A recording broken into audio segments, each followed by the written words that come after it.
اس سے کوئی انکار نہیں کر سکتا، لیکن دربار موو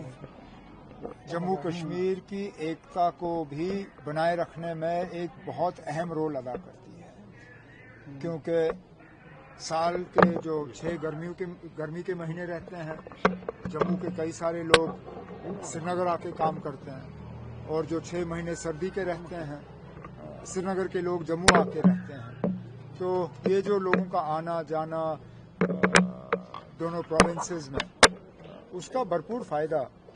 جموں کشمیر کو ملتا ہے۔ کیونکہ جس طرح کا ریسپشن، اور میں چیمبر والوں سے کئی دنوں سے بات کر رہا تھا، وہ پرائیویٹلی مجھے کہہ رہے تھے کہ دیکھیے ایک بہت چیز ہوئی ہے، بہت بڑی بات ہوئی ہے، اور وہ دبے دبے میں کہہ رہے تھے کہ عمر صاحب نے وہ کر دیا جو کوئی نہیں کر سکتا تھا۔ ہم نے تو صرف جو کیا اس کو مطلب درست کیا۔ بند کرنے کا فیصلہ لیا نہیں جانا چاہیے تھا، اب چلیے کر لیا، کوئی نہیں، اس وقت کیا مجبوری تھی، کن حالات میں کیا، میں اس میں جاؤں گا نہیں، لیکن میں نے بار بار یہ کہا ہے کہ یہ دربار موو یہ شیخ عبداللہ کی وراثت نہیں ہے، یہ فاروق عبداللہ کی وراثت نہیں، یہ میری وراثت نہیں ہے،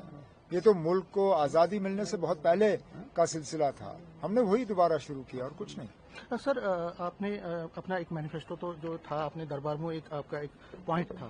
اس کے بعد کیا آگے؟ کیونکہ اسٹیٹ ہوڈ بھی آپ کہہ رہے تھے آگے کریں گے نا، آج یہ کیا، آگے اور کریں گے۔ اس سے پہلے اسمبلی ریزولوشن کے تحت ہم نے جموں کشمیر کے سیاسی مسئلے کے حوالے سے بات کی، کیبنٹ ریزولوشن کے تحت ہم نے اسٹیٹ ہوڈ کے حوالے سے بات کی، بجٹ میں ہم نے کچھ اہم اعلان کیے تھے جموں کشمیر کے لیے، اب دوبارہ فروری میں بجٹ پیش ہوگا، اس میں اور باتیں ہوں گی، سلسلہ چلتا رہے گا نا۔ اسی طرح تو کوئی حکومت ایک ہفتے، ایک مہینے یا ایک سال کے لیے نہیں بنتی،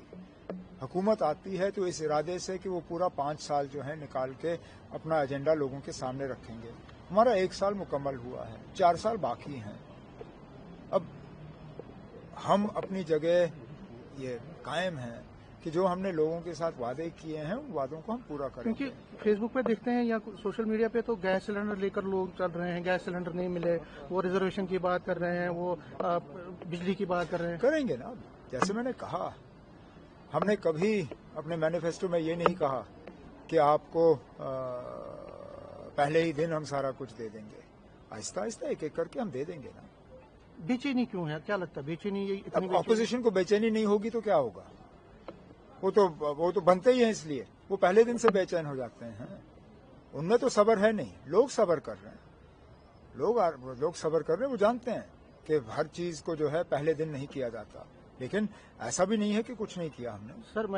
جو سوشل ویلفیئر کے جو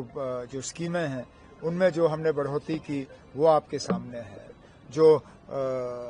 اپنی لڑکیوں کے لیے جو میرج اسسٹنس ہے اس میں جو تعلیم کی پابندی لگائی تھی وہ ہم نے ہٹا دیا، جو اپنی بہنوں کے لیے جو فری بس سروس کا ہم نے کرنا تھا وہ کیا، بہت کچھ کیا ہے، آگے اور کریں گے۔ سر، 2 سوال ہے۔ محبوبہ مفتی نے آج پی اے لگائی ہے جموں ہائی کورٹ میں، اور وہ پرزنرز کی بات کر رہی ہے، جو باہر کے پرزنرز ہیں ان کو لانے کی بات کر رہی ہے، اس میں وہ خود گئی ہے واپس۔ ٹھیک ہے، اب معاملہ عدالت کے سامنے ہے، اب جب تک عدالت فیصلہ نہیں سناتی تب تک کچھ نہیں ہوگا۔ اب تو اس کا اسمبلی میں بھی آپ بحث نہیں کر سکتے ہو، اب تو یہ اب اس چیز کو آپ نے ڈسکشن کے دائرے سے بھی باہر کر دیا ہے۔ اب جب یہی لوگ اسمبلی میں سوال لانے کی کوشش کریں گے یا اسمبلی میں کوئی ریزولوشن لانے کی کوشش کریں گے، وہاں اسپیکر صاحب کہیں گے کہ یہ معاملہ اب سب جوڈس ہے، اب کب تک سب جوڈس رہے گا یہ آپ اور میں نہیں جانتے، دیکھنا پڑے گا، لیکن چلیے انہیں لگا کہ شاید عدالت کے ذریعے کچھ حاصل ہو سکتا ہے، اب ہم انتظار کریں گے۔ So how you see the election جو بڑگام اور جو نگروٹا کے، آر یو کانفیڈنٹ کہ آپ جیت لیں گے دونوں جگہوں میں؟ اب جیت کی ہم پوری کوشش لگائے بیٹھے ہیں، ایک ہماری اپنی سیٹ تھی، ایک سیٹ میں ہم سال پہلے ہارے، لیکن امید کرتے ہیں کہ اس بار نگروٹا میں بھی ہماری پرفارمنس ٹھیک رہے گی، کیونکہ بی جے پی نے ایک چیز تو ثابت کر دیا جو میں بار بار کہتا ہوں، بی جے پی کو خاندانی راج سے کوئی اختلافات نہیں ہیں، ان کو خاندانی راج بالکل پسند ہے، لیکن صرف اپنے خاندان،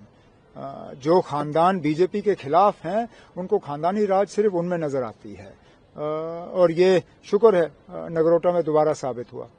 سر، ریزرویشن کا جو ایشو ہے، کل بھی میں آپ کے اپنے انسی کے آپ کے اچھے دوست سے سن رہا تھا، وہ کہہ رہے ہیں کہ